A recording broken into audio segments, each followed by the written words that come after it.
Good morning, everyone. Look at all of these brilliantly punctual, prompt people after such a big night last night. Hope everyone is feeling well, feeling excited. Feel free to introduce yourselves in the chat. Maybe let us know if you did indeed watch the match last night or if you had something equally exciting going on in your life. And we'll get started in a couple of minutes or a minute or two.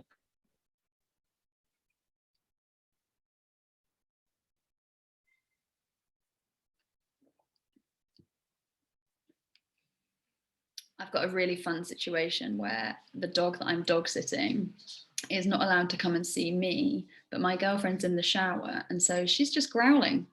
I think that dog's gonna pop off in about 2 minutes, just as we get started.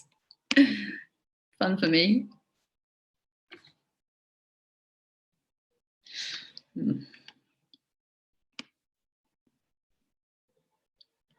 Morning, everyone. I feel like the dog can be a welcome mascot for today's webinar. Is it Patsy? Am I right? And is that the name? Yes. Excellent. Remembered. Yeah. She looks delightful.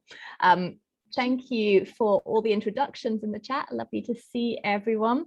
And I'm intrigued to hear how Loki was, because football is also not really my bag, but I did watch because peer pressure, and it was very exciting. And the whole Forward Action WhatsApp group was going wild, so I felt like I had to at least know what was going on. Anyway, we are just going to give it 1 or 2 more minutes. Good, thank you, Leanne. I will definitely check that out. The bus campaign of posters that they've been running in London is working very nicely on me.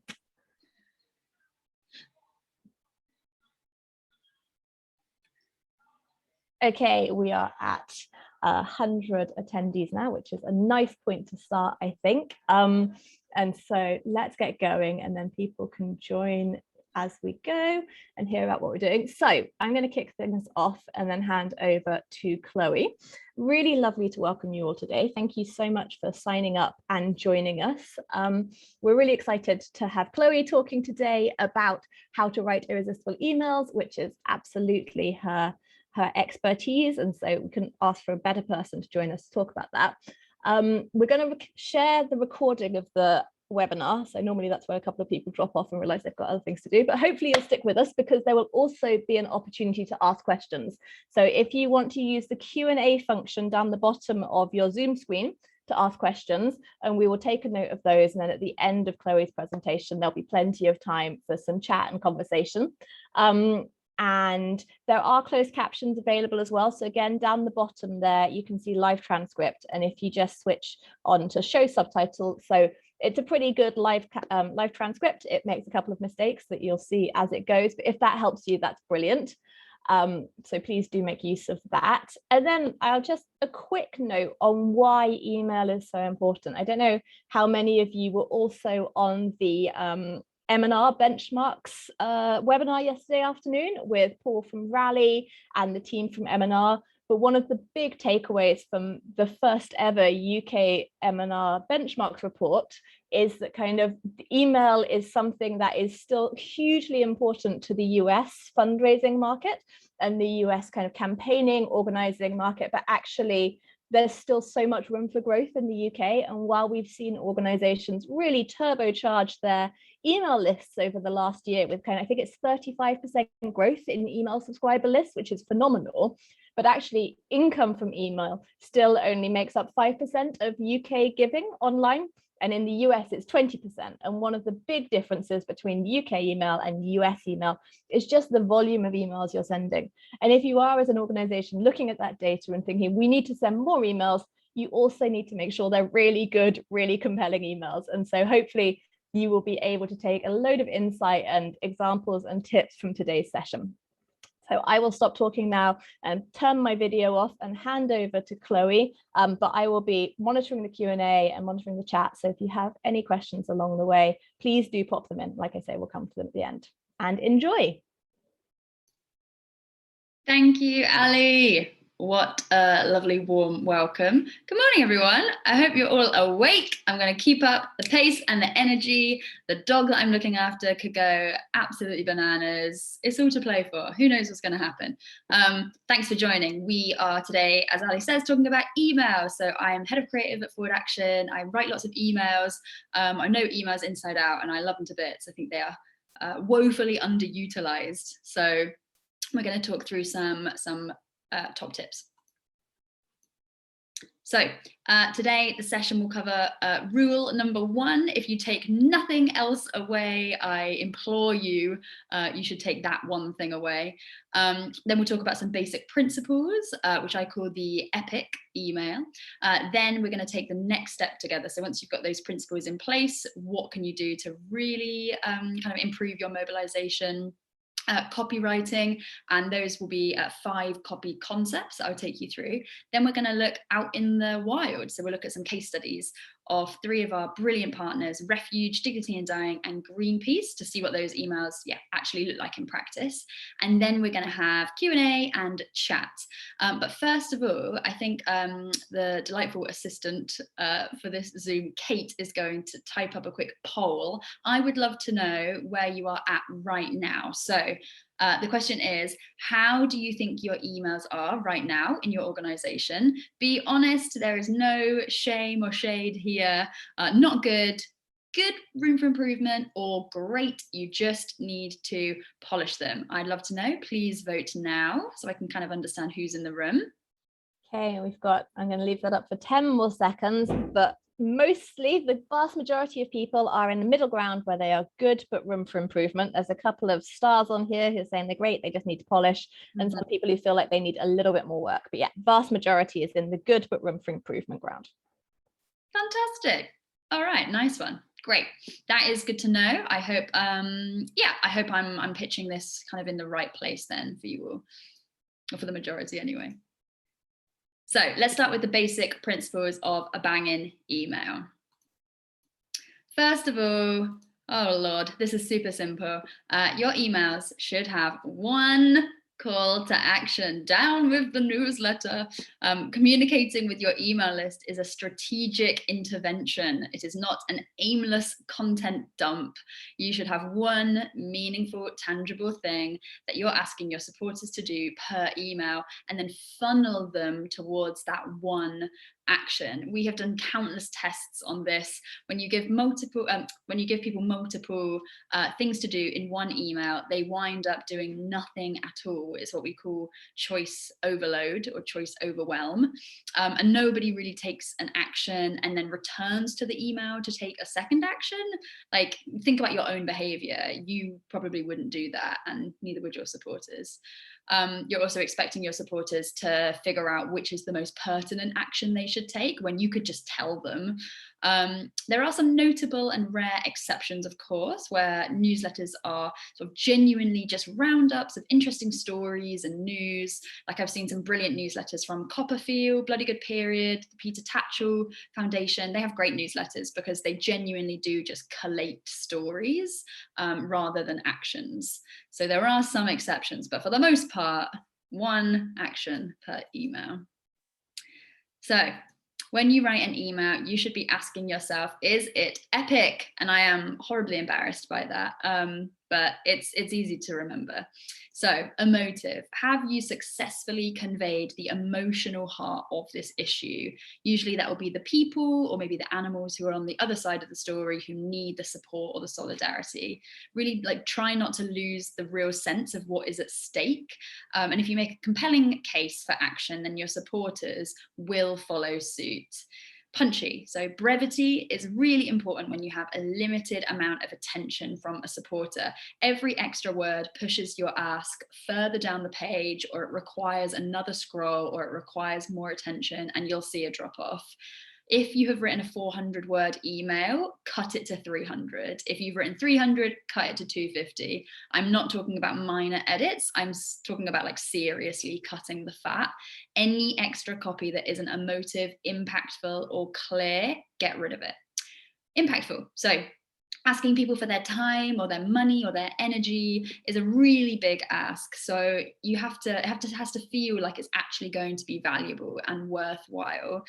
Charities who have a really clear theory of change with tangible impact that they can demonstrate, they make big money, they get big actions. Think of like your cancer researchers or your RNLIs, their impact is literally in their name. Even if that isn't your charity story, though, that's okay. You can still boil down to your supporters how serious and demonstrable their impact can be. How does their action relate to the mission and the vision that you share? And if it doesn't, why are you asking them to do it? And finally, clear. You want zero friction for your supporter in this journey. Have you used long sentences, long paragraphs, jargon, internal policy talk, abbreviations, weird metaphors? Just strip it right back. It might sound like you're dumbing it down. You're not. You're just removing obstacles. You're getting all of that jarring language out of your supporter's way. You should be shooting for a reading age of 14. So just bear that in mind. So let's take an entirely fictional email that I wrote as part of some training I did at Generation Rent. They're a campaigning organisation who fight to fix the rental market in the UK. I've done a very extreme before, so hopefully none of your emails look like this, but no shade if they do. That's okay. Every day is a school day. This is fictional. I just want you to know I'm not casting shade on Generation Rent. I wrote these emails. Okay, where to start with this? Crikey. First off, it is a newsletter where the campaign ask is wedged in third, I think, behind news about an AGM and a job that they're hiring. That information is just so irrelevant to 98% of your supporter base. You've completely hidden the ask in a hyperlink that no skim reader will ever notice. There's no emotional impetus to act. It's full of internal talk and jargon, and it's so bloated. But here is one I made earlier of an after. Lovely, there we go. You can see epic in action. We've got emotion, we've got super punchy, concise language, loads of examples of that, how that supporter will have impact, and it's really clear. There's just one call to action, and I've bolded it, and I've pulled it out, and I've repeated it 3 times. So it's giving supporters lots of opportunities to click through to the action. Now, people always forget about this. I forget, I'm guilty as well. But the email is like the middle part of the action, or like the middle part of that journey. There's something that comes before it, and there's something that comes after it. The thing before it is the subject line, and the thing after it is the onward journey, which is like, the tech or the web page or whatever, where they actually take the action. Those cannot be an afterthought if you want people to actually take the action. So don't snooze on those steps.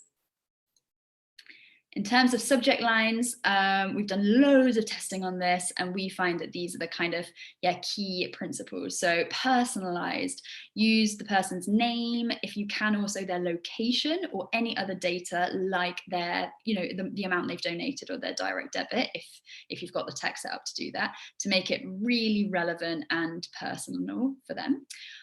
You should induce curiosity and intrigue or surprise, but don't bow to clickbaity nonsense, because that will potentially get you blocked by spam filters. But you should be eliciting some intrigue, most certainly, like a rhetorical question.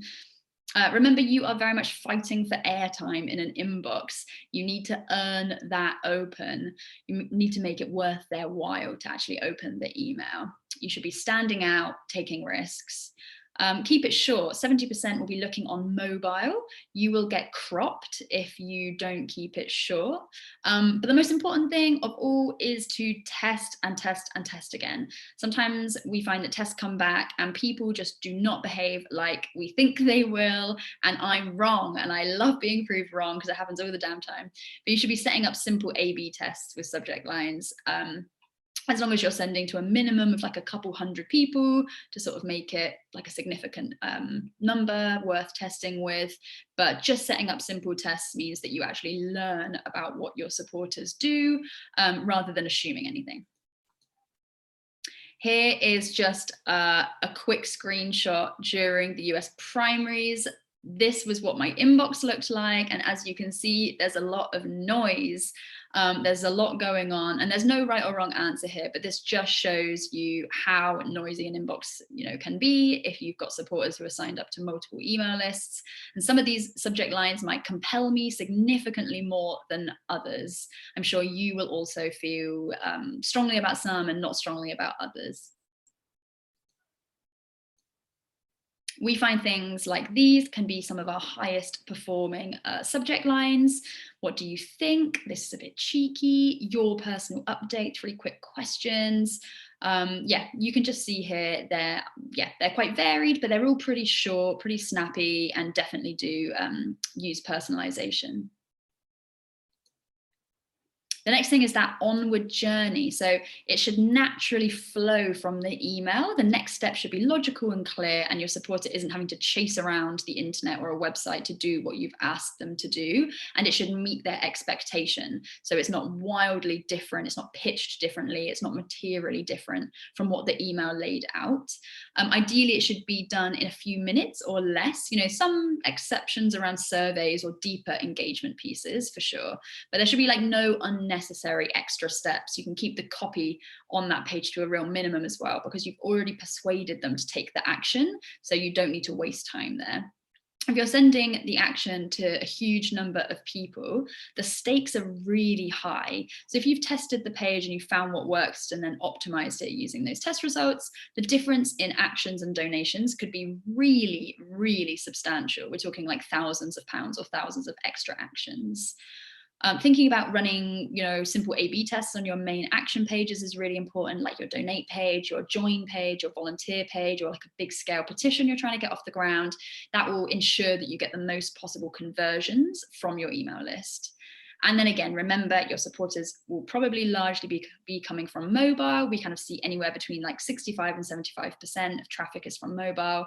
So if that web page or that digital tool or whatever that journey is, if it's not mobile optimized, you will see a huge drop off. And then you'll have done a great subject line, a great email, and then you'll just, you'll just lose them right at the end, which will be a shame.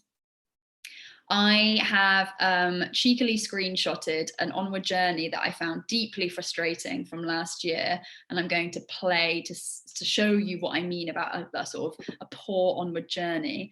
National Theatre, who I absolutely adore. I was a member for a time. I love their stuff, but I was trying to find out when the date was to see Les Blancs, because I got an email about it and I was like, yeah, cool. I want to watch that online. We're in lockdown. Let's do it. So as you can see, I click through to the email, I get to their webpage. It's not a bespoke webpage they've taken me to, it's just their homepage.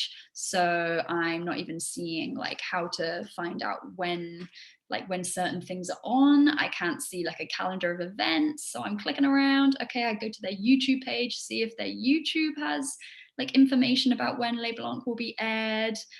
No, I'm still chasing, I'm pretty committed. So I'm still trying to find this information, but 90% of supporters by this point probably would have been like, oh, screw this. I don't have the information to hand and I can't be asked. So as you can see, it just goes on and on and on and on.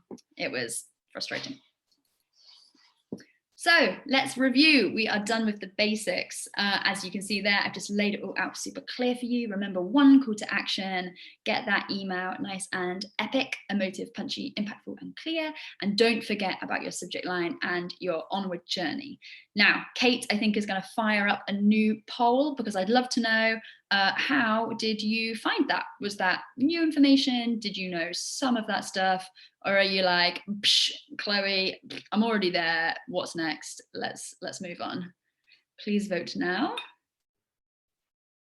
And again, we're seeing kind of very much in the middle ground there. So a few people are saying that's all new info, which is great, because hopefully that's really valuable.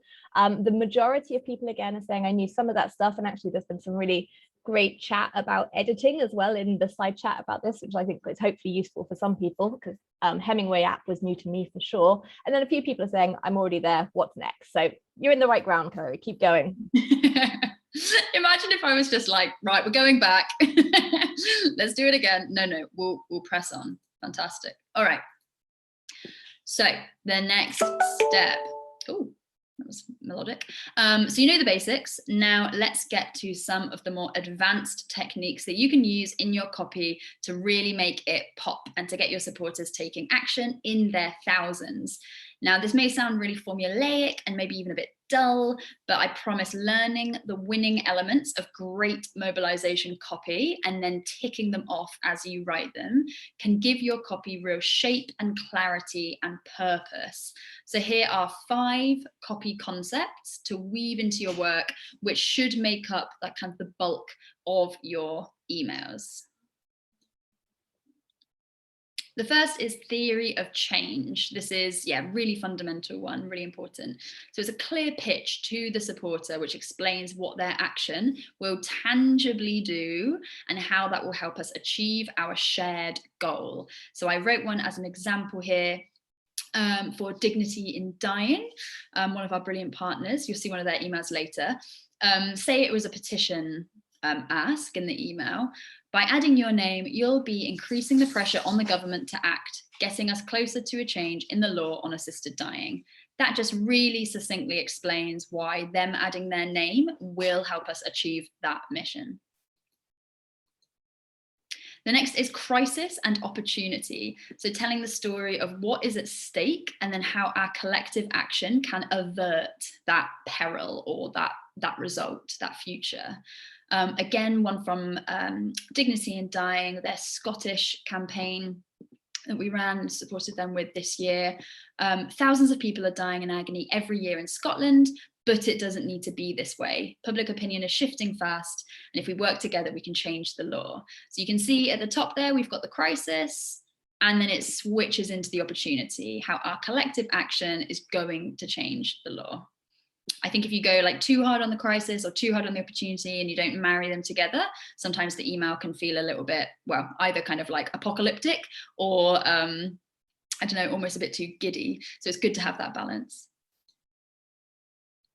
The next is movement building. So people want to feel like they're part of a team or a community, and you'll know this for yourself, right? You want to feel like you're part of something collective. So you should ensure that your copy creates that sense of a shared vision and that collective power.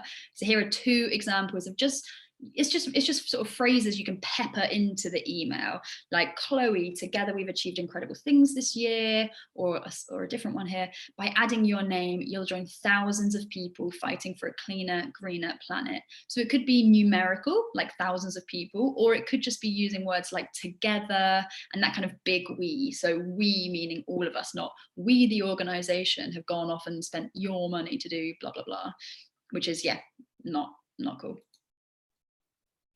Urgency and timeliness. So explaining why action is necessary and pertinent right now so that we excite and compel the supporter. And I definitely want to say that like this doesn't have to be kind of like, oh, the house is on fire kind of urgency, which might feel disingenuous. It might just be simply fake. That's not what we want to achieve here. It's just bearing in mind how your language can create a sense of kind of momentum and pace and make it feel like it's a timely and pertinent action to do right now. Why is your supporter doing it now as opposed to, oh, I'll do it in 2 weeks, I'll do it in a month, oh, I'll do it tomorrow, oh, whoops, they've forgotten. So you kind of need them to act now while you've got their attention. Here's an example that I wrote for a cancer research email where we worked with them in the year. So the pandemic has thrown our research off track. We need to fill the funding gap so we can keep making breakthroughs to beat cancer. Yeah, it just really like sets it in the here and now. And then a simple one, setting expectation. So make sure your supporters know how long an action will take. By setting that expectation, we see conversions increase dramatically. It's so simple. And again, you can just pepper it in, but it can really see an uplift in actions, we found. So something like setting up your monthly donation is simple and takes just 2 minutes. Or will you add your name? It only takes 2 clicks. So it's kind of that piece about that onward journey, making sure people understand what is expected of them and they're not thinking, oh, God, I might do that, but it will take me 20 minutes. I can't be asked. You kind of assuage any worry there. So this is the first couple of paragraphs of an example email that I made earlier. It's by no means perfect or polished or anything. It just features all of the copy concepts that we just talked about. And you can see that that has given it quite a nice shape. It hangs together really nicely and it funnels the supporter to take the action that I literally will ask them after these paragraphs. So you can see urgency there as we speak. Here we've got that crisis and opportunity. This is a climate catastrophe, but together we can stop it. This then is the theory of change. It makes it really, really, really clear why their money will, what it will do, and why that action that they're paying for will create that shared vision, why it will actually make things like substantially better. And sometimes you might not have such a clear theory of change. It might not be like pay £5 to pay for, a billboard to shame Tesco. It might be a little more woolly than that, or a bit more conceptual, but just, you can think about those kind of like shopping list items just to make it slightly more human, grounded in something a little bit more real that people can feel like, oh yeah, I want to pay for that thing, rather than it sort of remaining too conceptual, too abstract. Here we have the movement building, thousands of people standing up for the Pantanal. And then it sets expectations there. Takes just 2 minutes. So we are back in review. We are done. Whistle stop tour. Those 5 copy concepts should be woven into your copy, and they should make up the bulk of your email. If it doesn't fall into one of these, why are you writing it? Is it too bloated? Is it too much context? Definitely think about these 5 things, and your email should really take shape. We have another poll. I'm just democracy mad over here. Have you used any of those copy concepts before? Not consciously, or a few, or yes, I'm an email pro, I could be teaching this webinar. Chloe, hurry up. Please vote now. Okay, this one is a little bit more evenly split between not consciously and a few. So it's great to hear that, like, kind of bringing in some more new content for people as well.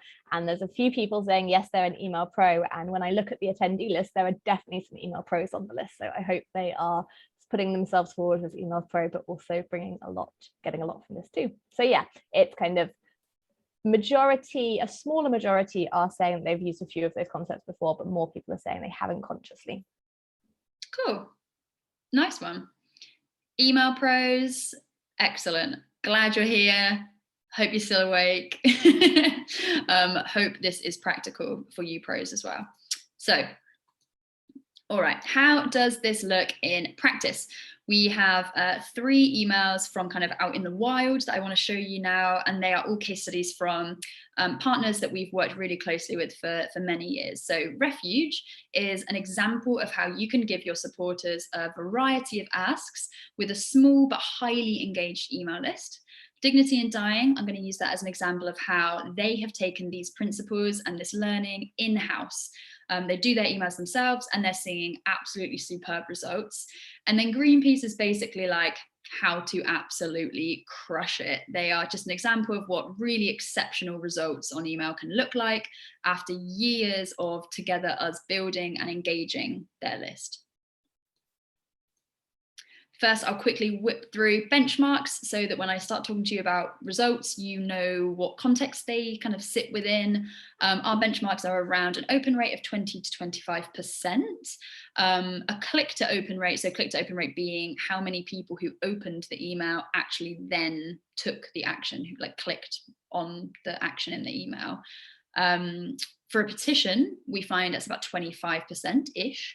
And then for a donation ask, obviously that falls a lot lower because the donation ask is a much higher bar ask, but sort of 0.25%-ish. Sometimes we get it up to like 4%. Sometimes it's, it can be kind of all over the place.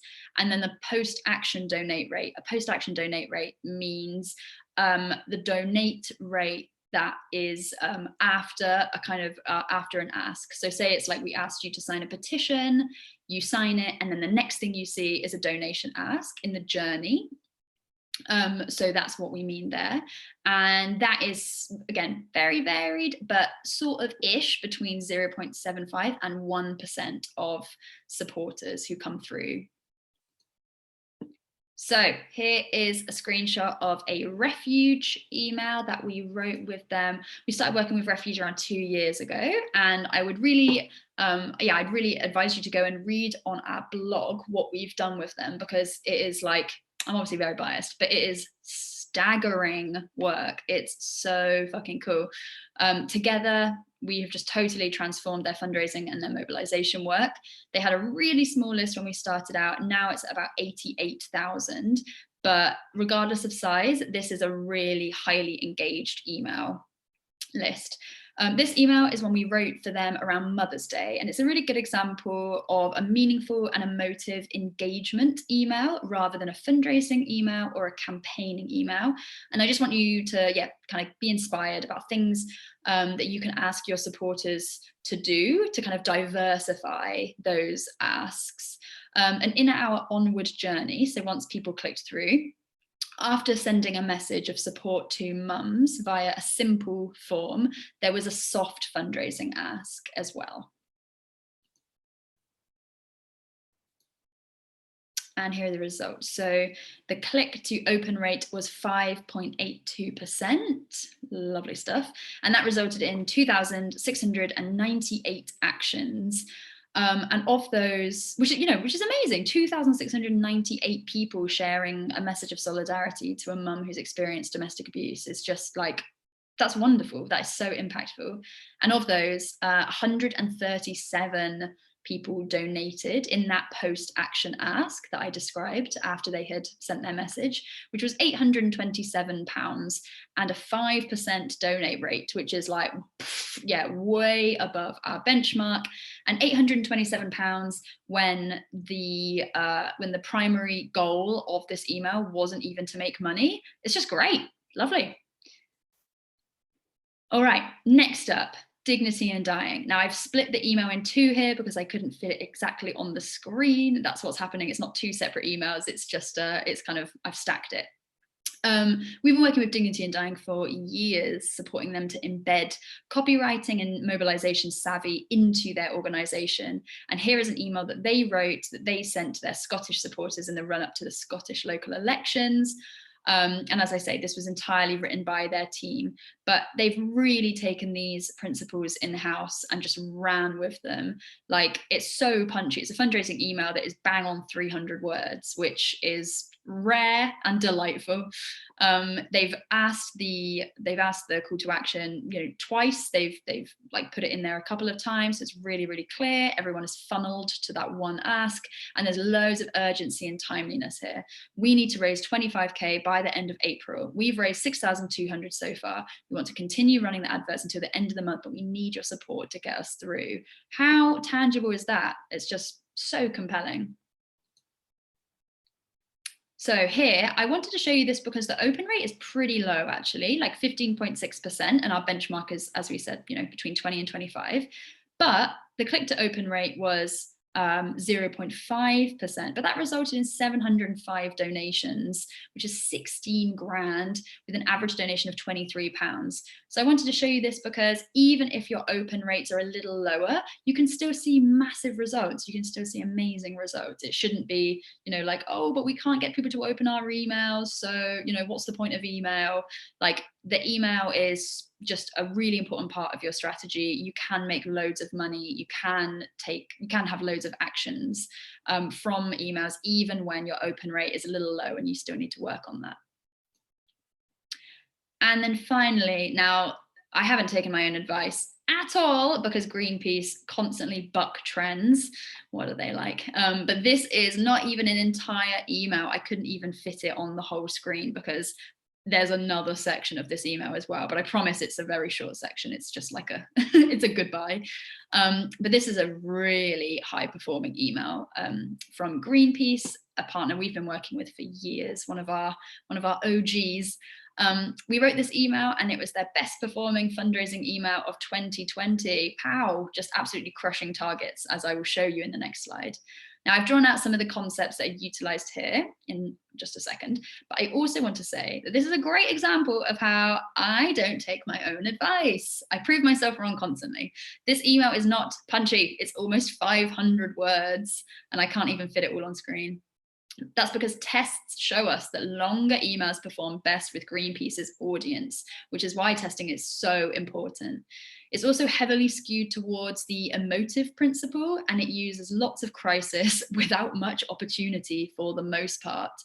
And, you know, Greenpeace are talking about like animals dying and climate change. So sometimes when it is genuinely pretty apocalyptic, that's hard to say, that can actually be really, really effective. It does feel incredibly urgent. It's just important to know when to use that urgency, when to use that sort of drama, and when actually it's disingenuous and you don't need to.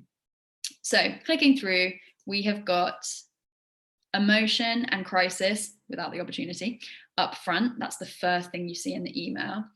But then it moves really quickly into the theory of change. So even though people might be, you know, feeling a bit desperate, it tells you exactly how you can be part of a solution. We set expectations here, which again, through testing, we found really makes a difference. Just takes a minute.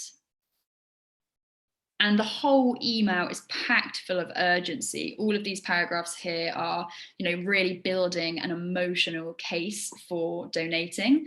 But here in the second call to action that I'm just sort of scrolling over here, first name, this is urgent. We don't have long to save the Pantanal and its wildlife. So just really spelling out that urgency, kind of hammering it home. So an open rate for this email was 33%, which is absolutely delightful. It's way above our benchmark. The click to open rate was 5.8%. Again, amazing for a fundraising ask, way above our benchmark for click to open rates on donate asks. 2,467 donations, which made nearly 50K, and the target was 18 grand. So yeah, absolutely crushed that target. What a delight. Chloe, just on that one, because there was a question on last result slide, and someone said, is that 5% of the people who took the action from the email then donated? So are you able to just clarify that kind of action rate? Say that one more time. So the question was, is that 5% of the people who took the action from the email then donated? I think there was an action rate maybe on the previous benchmark, but just kind of just run through what these benchmarks mean again, sorry. Yes, I shall, sorry. So a click to open rate is how many people who opened the email took the action, but we have different benchmarks depending on the action, if that makes sense. So if the ask was like a petition, we say that our benchmark for the click to open rate, so the number of people who open the email and then go, yeah, all right, I'll take the action once they're in the email. With a petition, it's about 25% of the people who read the email, because a petition, you know, lowish bar ask, about 25%. And then the benchmark for clicking to open a donate ask, like a link for donation, is much lower, obviously like 0.25-ish, because that's a much higher bar ask. And that is not of, you know, that's not the percentage of the whole list, it's just the percentage of those who opened the email. And that doesn't then measure the number of people who then completed the action, I think is also the question there. Yeah, so there's a further stage, and what we're not doing is measuring the performance of the landing page. This is just looking at the performance of the email, because we know that landing pages have a whole other ecosystem going on. So when we look at click to open, it's how many people who said they opened that email then were inspired to take that action. Yes. Hopefully that's helped. 100%. Thank you, Ellie. And I could talk about like conversion, like on page conversions, like on web page conversions all day. I would love to talk about that another time. Yeah, as Ali said, this is just talking about that email performance, but thinking about on page performance is obviously like massively important. It's just, as Ali said, we could talk about that for bloody hours. All right, so finally, I've shown you what they look like out in the wild. I'm just gonna review those like important points there. So diversify your asks. So think about what you can ask your supporters to do, maybe messages to beneficiaries, surveys, polls, social share asks, the list is kind of endless. Don't panic if your list is small or medium. You can get great results regardless of your list size. Not everyone is Greenpeace, and that's fine. That's okay. Don't worry about it. You could be more like Dignity and Dying, small but mighty, or Refuge, small but mighty. Just shoot to make your emails as strong as possible. And then test your emails. So you don't really know what performs well until you test it. You can test the copy length, you can test the number of buttons, subject lines, a picture in the email versus no picture, a header versus no header. It's just endless. But one thing to mention on testing is make sure you test one thing at a time. So it's a reliable test and you know what is affecting that change. If you send an A/B test with 2 emails and they have loads of things different about them, you won't know what's pushed people to take action in one and not in the other. So just change one thing at a time. And if you want to know more about A/B testing, please see our blog. We've got great blogs about guidance on A/B testing, how to do it, how to make it super simple. So please do look at the blog if you want some advice on that. And then that's it. I am done. We are over to the Q&A, I believe. Yeah, absolutely. Thank you so much, Chloe. That was brilliant. I hope everyone agrees. That was really informative. And there have been lots of really interesting questions coming through, which is great to see as well, that people are engaging with it.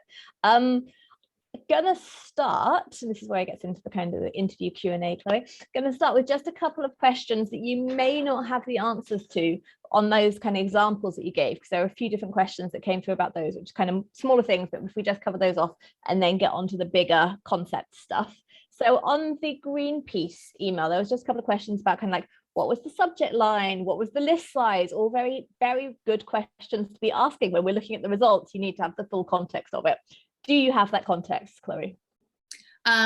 With Greenpeace, they segment like a huge amount and they build the emails on their side. So we write them and they send them. They tell us about their target audience, which will normally be like people who haven't ever donated before but take political actions, or people who have a direct debit and they want to ask them to like upgrade it. So we do variants based on those two groups.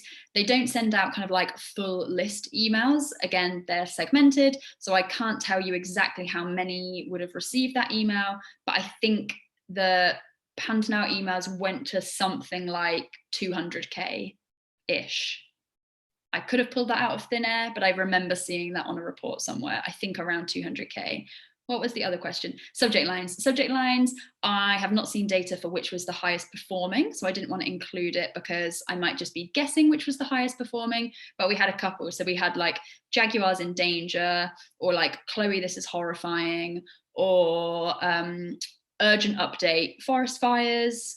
We kind of had a few along those lines and we tested them. Because it's a really big list, we can actually test multiple. So sometimes we test like 3 subject lines with the Greenpeace list because we can. Brilliant, thank you. And I think testing subject lines is always a good approach. And do you, from this current role or previous roles, have a guide on kind of segment sizes for testing and how many people you need to have in a segment to be able to get a good read on a subject line test? I would love for there to be a strategist who would like know better than me, because I don't make those decisions. Yeah, that's up to a strategist and the partner. But like the thing is, if you send it to too small a group, then like, do you know what I mean? It's not going to be like statistically significant. And we make sure that all of our results are statistically significant by putting it into a kind of calculator to make sure that we actually can learn something real from that data.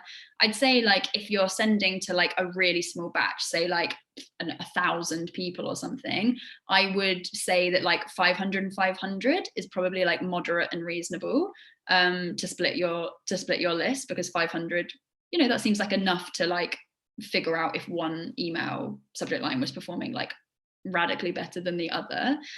But if you have a really big list like Greenpeace, something you can also do, or like a moderately big list, I'm talking like 40,000 plus, 30,000 plus or something, you could send it to a smaller number of people before you send out the A/B test to the whole group. So for example, you could say, okay, to find out which subject line performs better, to like, again, really try and get that conversion as high as possible. Because you could be sending out a dud subject line, that's the thing. So if you test it on half of your list, you're like, God damn, it was a dud, and it's gone to half the list. So you could say, okay, we've got 30,000, let's test this on 5,000. So let's take a 5,000 segment, split that 250, 2,500 by 2,500, test it, see which one works best, and then roll out the winning variant to the rest of your list, because then you're giving your email like as much chance as possible to succeed. Yeah, thank you. And I think like what I've seen organizations do increasingly is resend the email with the subject line that wins. So kind of you don't have to just send it once as well. You can, if an email is performing really well, you can go back to it. Great. I'm going to go back to the top of our questions, because starting from the kind of the beginning, there was a really, I think, pertinent question from an organization that said, we don't do petitions or campaigning. Is it okay if our call to action is always to donate? Do you have thoughts on that? They offered the alternative, or can we switch it up to like read our report? What are your thoughts, Chloe?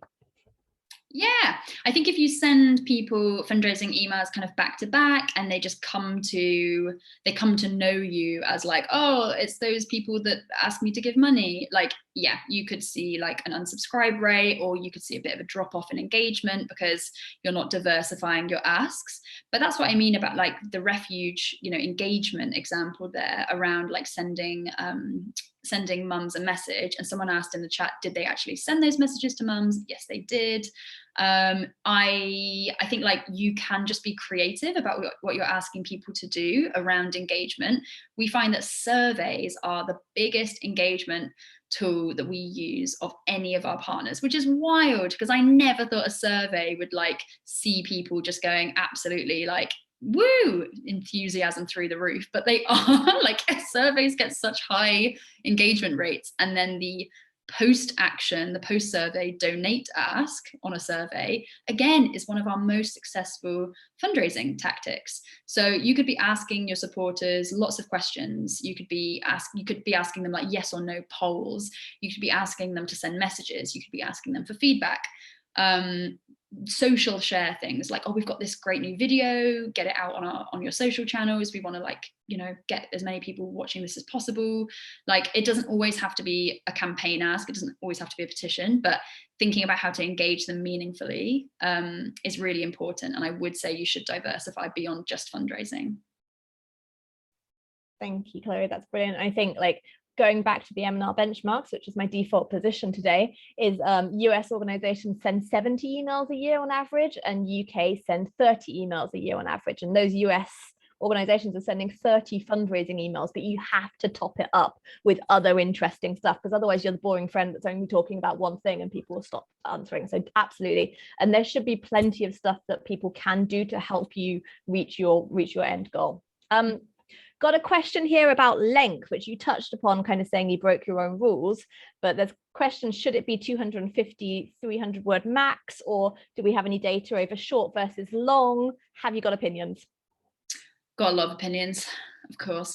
The thing is, every partner we work with is different. Greenpeace and Bernie Sanders, they're not a partner. Bernie Sanders isn't a partner. But just for example, Bernie Sanders, he sends the longest emails I've ever seen of all time, but the performance of those emails is absolutely astonishing, and it bucks every trend in the book. He also has subject lines that is like, 20 words or 30 words in a subject line. And I'm like, how is he getting these results? But for whatever reason, his supporters just love that. That's just what his supporter list likes. They've tested it, it works. So there's no right answer in terms of like, is a long email better than a short email? How long is a long email? How short is a short email?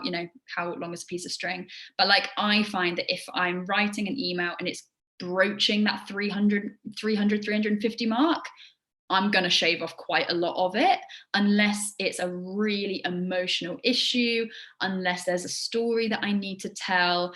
I think like, go for the side of brevity, try to be more concise.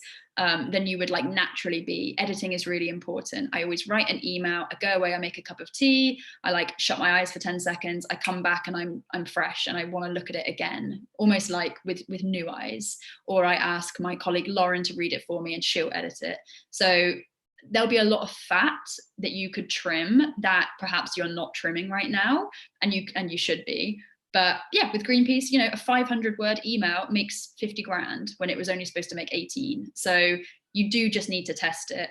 And if you're going to test it, you should test it so that it's like really genuinely long versus short. So like, you know, 150 words or 200 words versus 500 words. Like really see if you can like figure out if your list has a strong preference either way. But if you didn't have capacity to test or something, I'd say, yeah, trying to keep them pretty brief is like probably a safer bet.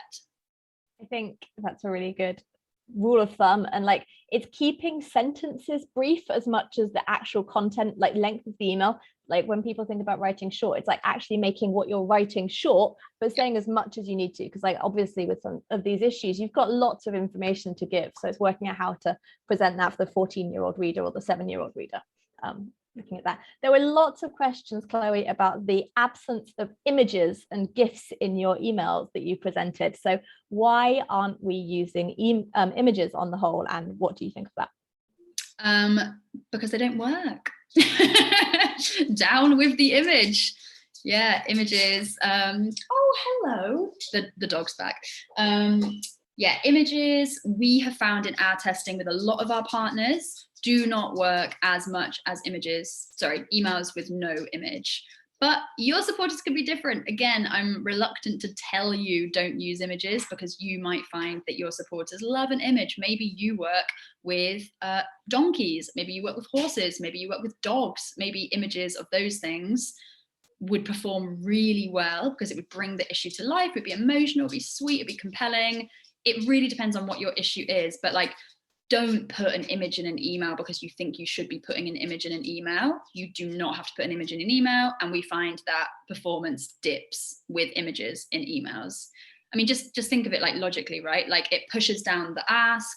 It sometimes takes a long time to load. So it's a slower load. It could get blocked in a spam filter because the image doesn't like format properly. It could format weirdly on mobile. You know what I mean? Like it pushes the copy down the page. There's more scrolling. But, you know, if you work for the RSPCA, who knows? Maybe an image is, you know, really important and maybe it tells the story better than words can. So I would test it, but don't default to using images. I think we should get away from images and only unless they're tested. I think that's like quite often people use them because there's an image space in the template, and that's a very bad reason to use an image. And I think an old rule of thumb that we used to have is like, if there's an image, it should be clickable and it should be like enhancing the action rates that people are going to take. So if it's just kind of to make it look pretty, it actually breaks the authenticity filter that we're trying to create. And so that's another question, is like, do you always need a first name sender, or is it okay to send from an organization? And I think that kind of links to the image and everything that we're creating here, which is that personal connection. Chloe, thoughts? On the first name sender thing, we do advise that you do have a first name sender so that it can then have like a first person tense. It's not the right word, is it? Did an English degree. You can write it in first person. So you can be like, hi, Chloe, I wanted to let you know about this thing that just happened. I'm really shocked by it. I thought you would be too, blah, blah, blah, blah, blah. Thanks so much for your support, Chloe, forward action. That sounds like an email between two peers, two friends, rather than, dear Chloe, we are very glad, you know, thank you very much, refuge. So I think you should, yeah, definitely shoot to have a named sender because it creates that that affinity, that personal connection. Sometimes we will send emails from like, you know, Team Refuge or like the team at such and such. But typically that's because, you know, there's like, you know, a reason for doing that. Like maybe they've sent too many emails from one single person and they're trying to diversify or they're trying to test it. But yeah, I think having that like personal touch is important, and we see that works quite effectively. Brilliant, thank you. I'm aware that we are getting close to time, and so I want to wrap this up by 10 o'clock. So I'm not going to get to answer all of the questions, but what we've done on previous webinars where we've had lots of questions is do a follow-up blog where we do Q&A and go through them. So we will be keeping a note of all of these questions and answering them. So hopefully that is helpful still, and we'll drop that in an email to all attendees. There is a question here that I think will be particularly pertinent for you, Chloe, and it's particularly pertinent because it's written by one of our partners, but wondered what makes a good brief for an email writer. Is it better to send more or less info, and what things should be in the brief versus left out? Oh, love that question. God, I love a good brief. Mwah. Chef's kiss. Yeah, lovely. I think like if you can spell out the theory of change for the email writer, that's really important, because then if you're taking the tips that I've just given you away, you might have to come up with that theory of change yourself as a copywriter, and you won't know it as well as the partner knows it, as well as the organization knows it. So if the brief contains like, we want supporters to take this action, and the reason this action will get us to this vision is because of this. So spell out why that action is really important, really pertinent, and yeah, we'll achieve that kind of that vision together. So I think that's important. Other things, yeah, context is really important, like, you know, the emotional context, like what people have said about it. So if you've got like any quotes or any case studies from people that you support, put some of those in. I think don't be worried though if the email comes back and all of that information hasn't made its way into the email. It shouldn't. Your brief shouldn't be basically like copied and pasted into a new Google Doc and that's an email. The copywriter will hopefully figure out what is compelling, what's pertinent, and put that together into a really strong email. But I would make your brief, yeah, pretty detailed. If you can, context, statistics, case studies, quotes, theory of change. But don't worry if it's not very long either. You know, if you're working with a copywriter who's inside your organization, they'll probably already know your tone of voice really well. They'll know how to communicate with your supporters. Greenpeace send us briefs that are 5 pages long, and Refuge send us briefs that are like 4 lines long. So again, how long's a piece of string? But I do think theory of change and like why the action is important, so that your copywriter isn't just like making that up. Brilliant, thank you. I think that is about all that we have time for, because the remaining questions have like big juicy answers, like what do we think about the iOS changes that are going to make open rates harder to track and things like that, which again, big conversations that we can have. Like I say, I'm going to follow up. We'll do a blog that has answers to a lot of these questions, and hopefully we will answer all of them. There's a lot of discussion as well, which is really nice to see, and people giving their views on segmentation and all these things. We love a big debate about email. We are here all day for it, so that's brilliant, and thank you very much. Thank you, Chloe. Thank you everyone who got out this morning or got up, got a cup of coffee and joined us after much celebration last night. I'm sure brilliant to see so much conversation and engagement, and we will be organizing our next webinar in kind of 6 weeks time or so keep an eye out for that, and we will follow up with the recording and with a blog with further information about all of these things and the slides. So hopefully everything you need to go and do more awesome emails. Okay, thank you, Chloe, and thank you everyone. Have a great day. Thanks so much, everyone. Bye.